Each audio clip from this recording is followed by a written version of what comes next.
Hello everyone and welcome back to Nathandia's Guide to Everything. My name is Nathan. This video is going to be outlining what to do to level up your Blood Hunter. This is a follow-on from my previous video. We're going to be taking it up to level 3, choosing a subclass and looking a bit more about what that gives us. We'll also do a bit of a subclass breakdown and I'll just give you the basics on what each Blood Hunter subclass does so you can choose the best one for you. Let's get into it. Okay, so we're back in D&D Beyond. You go to your collections, go to your characters, find your character. I edited mine slightly. I looked for some character artwork and I found some cool stuff. So I've renamed Moira. So it sounded quite cool. Moira Van Martel. So she's going to be a woman. I'm picturing like long red hair, crossbow in one hand, rapier in the other, and big wide-brimmed hat. But what we're going to do is go straight into the builder for Moira. And we're going to look to first level up to level 2. We'll do this in stages just so you can see what it would look like, because you don't jump from 1 to 3 usually. So first we'll take a look at the fighting style. Now for Moira, I always had it in my mind that she would have crossbow in one hand, rapier in the other, or a shield. So we're going to go with the archery fighting style, which gives us a +2 bonus to attack rolls I make. So we're just going to be more reliably hitting things with my crossbow, which I think will be really useful. All that extra damage that I'm going to be pumping into creatures from this ability here, Crimson Right, I don't want to miss, so that will help with that. And Crimson Right, let's have a quick look at this. So as a bonus action, you can activate a Crimson Right on a single weapon with the elemental energy of your known right, and that lasts until you finish a short or long rest, or if you aren't holding a weapon at the end of your turn.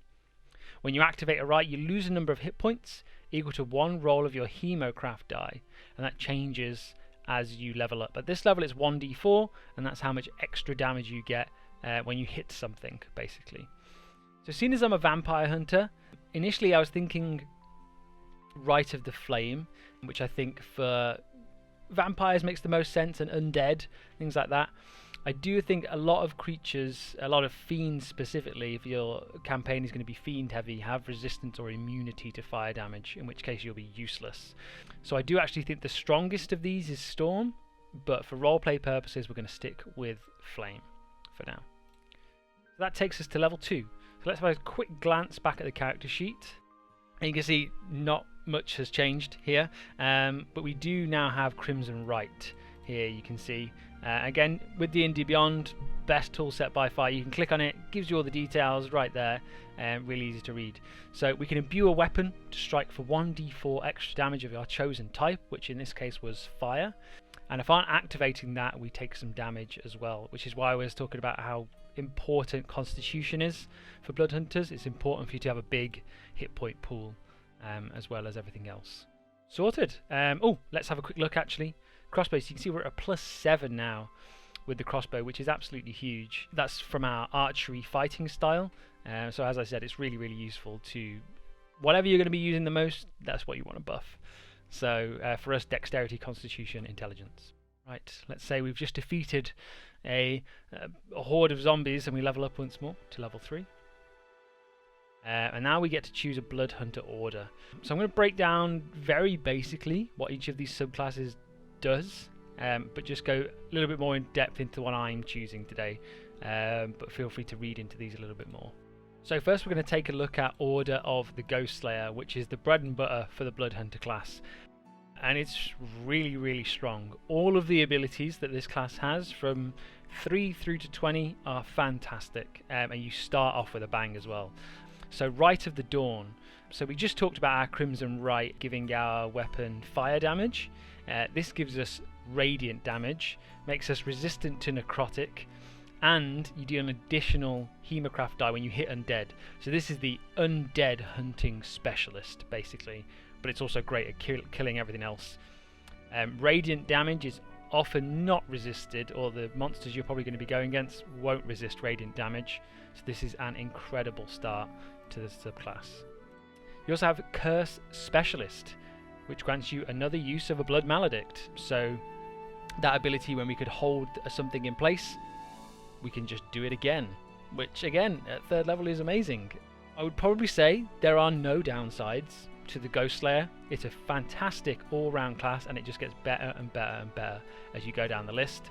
I would say it has, in my mind, the least flavour. It's quite simple, which is a good thing for beginners, but the other ones have a bit more flavour about them, I think. So let's go into those now. So next up we have Order of the Mutant, which focuses around creating formulas and mutagens to alter how your character performs. You can add resistances, movement speed, condition immunities, all kinds of things. But these kind of two go hand in hand, so we'll actually look at mutagen craft first. So at 3rd level you can concoct a single mutagen when you finish a short or long rest, and at this level we're allowed to pick 4 to pick from, and that goes up as you level up as well. And as a bonus action you can consume 1. I would see it maybe as a potion or an injection perhaps, depending on how you want to play it, and the effects and side effects last until you finish a short or long rest. And while 1 or more mutagens are affecting you, you can use an action to focus and flush the toxins from your system. They alter the biology of your character. They can't be used on anyone else, so it is just for you, but it makes you a witcher. It means you can prepare specifically for a kind of fight against a specific creature, should you choose to. And let's just have a quick look at a few of them. So let's go with alluring, sure. Your skin and voice become malleable, allowing you to slightly enhance your appearance and presence. You have advantage on charisma ability checks. So if you know you're going to be doing a lot of talking in a specific environment, then this would be useful to kind of activate before you go in. Let's have a look at Night Eye. You gain dark vision. So if you pick a race without dark vision, incredible. So for example, Moira, who's a human, would definitely benefit from this, but there is a side effect with all of these things. Let's go with Shielded. You have resistance to slashing damage, but a vulnerability to bludgeoning. So if you know you're going to be versing a load of swordsmen, fantastic. There's no negatives there. And then let's look at Unbreakable. And that's the follows on from Shielded. So in theory, you could make yourself resistant to a few things, vulnerable to a few things of all the different damage types. But I'd recommend picking something like, I think Celerity is very good. Yeah. Your dexterity score increases by 3, as does your maximum, so you can go above 20. And that increases as you level up as well, 11th and 18th. But you also have a disadvantage on wisdom saving throws, so a big downside for that one. So that's mutagens, and Order of the Mutant, kind of in a nutshell. You buff yourself. I would say it's the most complicated and I think the weakest of the 3 classes, the 3 subclasses, but I'm sure there's some broken ways to make it work. Next up we have the Profane Soul, Order of the Profane Soul, and then this kind of pulls you into a warlock side of things. So the backstory behind Order of Profane Soul is that they give part of themselves to a lesser evil to be able to more effectively combat greater evils. Great roleplay opportunities for something like this.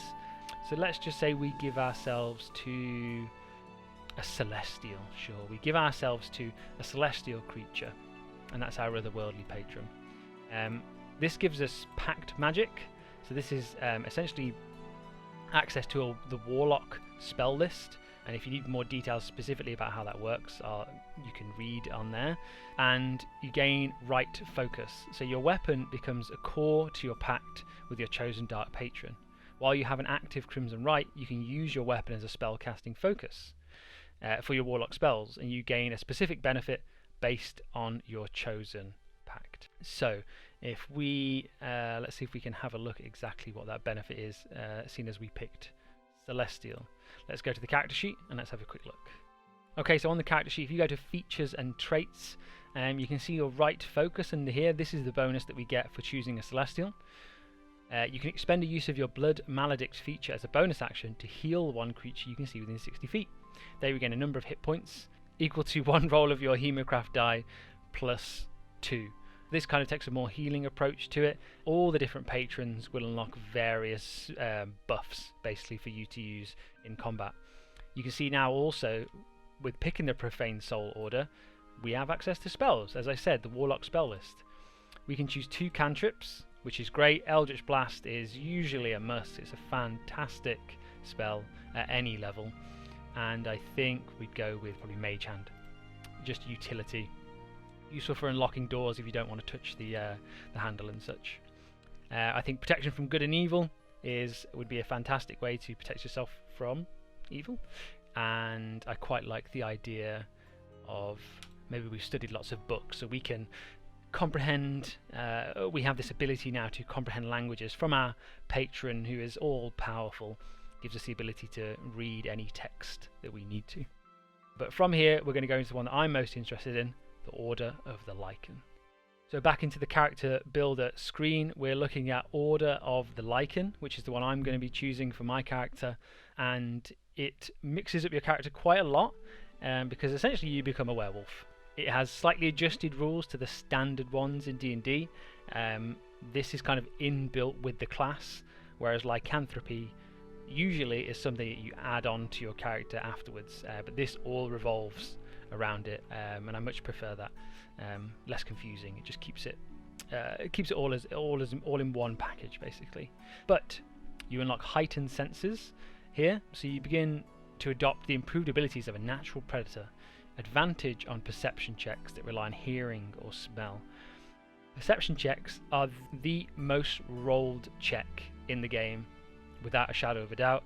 So advantage on hearing or smelling, as long as you roleplay it properly, you'll always have advantage, basically, which is incredibly powerful. And we also get hybrid transformation. So there isn't a toggle on the character sheet, unfortunately, for this. But when you state that you're going to transform into your werewolf form, you have to come into here, hit hybrid, and then your character sheet will adjust as necessary. The features we get though, and this is why we're choosing it. So as I said before, Moira for me, Moira Van Martel, is going to be more of a ranged character at first, until perhaps it really comes down to it and she needs to get on the front line, in which case she'll wolf out and rush in with all her might, with all her feral might, as this first ability is. So you would gain a +1 to melee damage rolls. Fantastic. That increases as you level up as well. You also have advantage on strength checks and strength saving throws, so you just can't be pushed around as easily. You also have resilient hide, so you essentially go into a rage as a barbarian would. We have resistance to bludgeoning, piercing and slashing damage from non-magical attacks that are not made with silver weapons. So early on in a campaign, you're not going to find many characters, I wouldn't think, with powerful magical weapons, or those that are silvered. Very rare it's going to be, unless there's a specifically themed like lycanthrope campaign. And while you're not wearing heavy armor, you get +1 bonus to your AC, so you're just more resilient, which is great. Predatory strikes. You can apply your Crimson Right feature to your unarmed strikes as a single weapon. You can use dexterity instead of strength. Fantastic, that's what we're going to be doing as Moira. And when you use the attack action with an unarmed strike, you can make one unarmed strike as a bonus action as well. So we can essentially attack twice. We do get an extra attack at some point down the line, so we can just triple this up basically, and they deal 1d6 slashing damage with our claws. But what this would allow us to do is, so the right we chose earlier, which was Right of the Flame, we can basically turn into a werewolf with flaming claws and just destroy people, and it sounds so good. I like the idea though more of, I think, Right of the Storm, like lightning gauntlets. That sounds really cool. There is a downside to being a werewolf, and it is this last feature here, Bloodlust. So if you begin your turn with less than half HP, you must succeed on a DC 8 Wisdom saving throw or move directly towards the nearest creature to you and use the attack action against that creature. So if you happen to drop below half during a fight and you're near your friends, you could start attacking them, which would not be ideal. But you regain control if you get healed, so if you've got a powerful healer in your party, they would just bump you back up to keep you sound of mind, or you're just going to tear through everybody. But if you're surrounded by enemies, which I think when you use this you probably should be, you'll be just ripping through them basically, and it shouldn't affect it too much. But there is a downside to being a werewolf. So let's jump into the actual character sheet and have a look what this looks like. We've also set this to hybrid form, so this would be if I am actually transformed. Fantastic, so you can see there's a few things that have changed on here.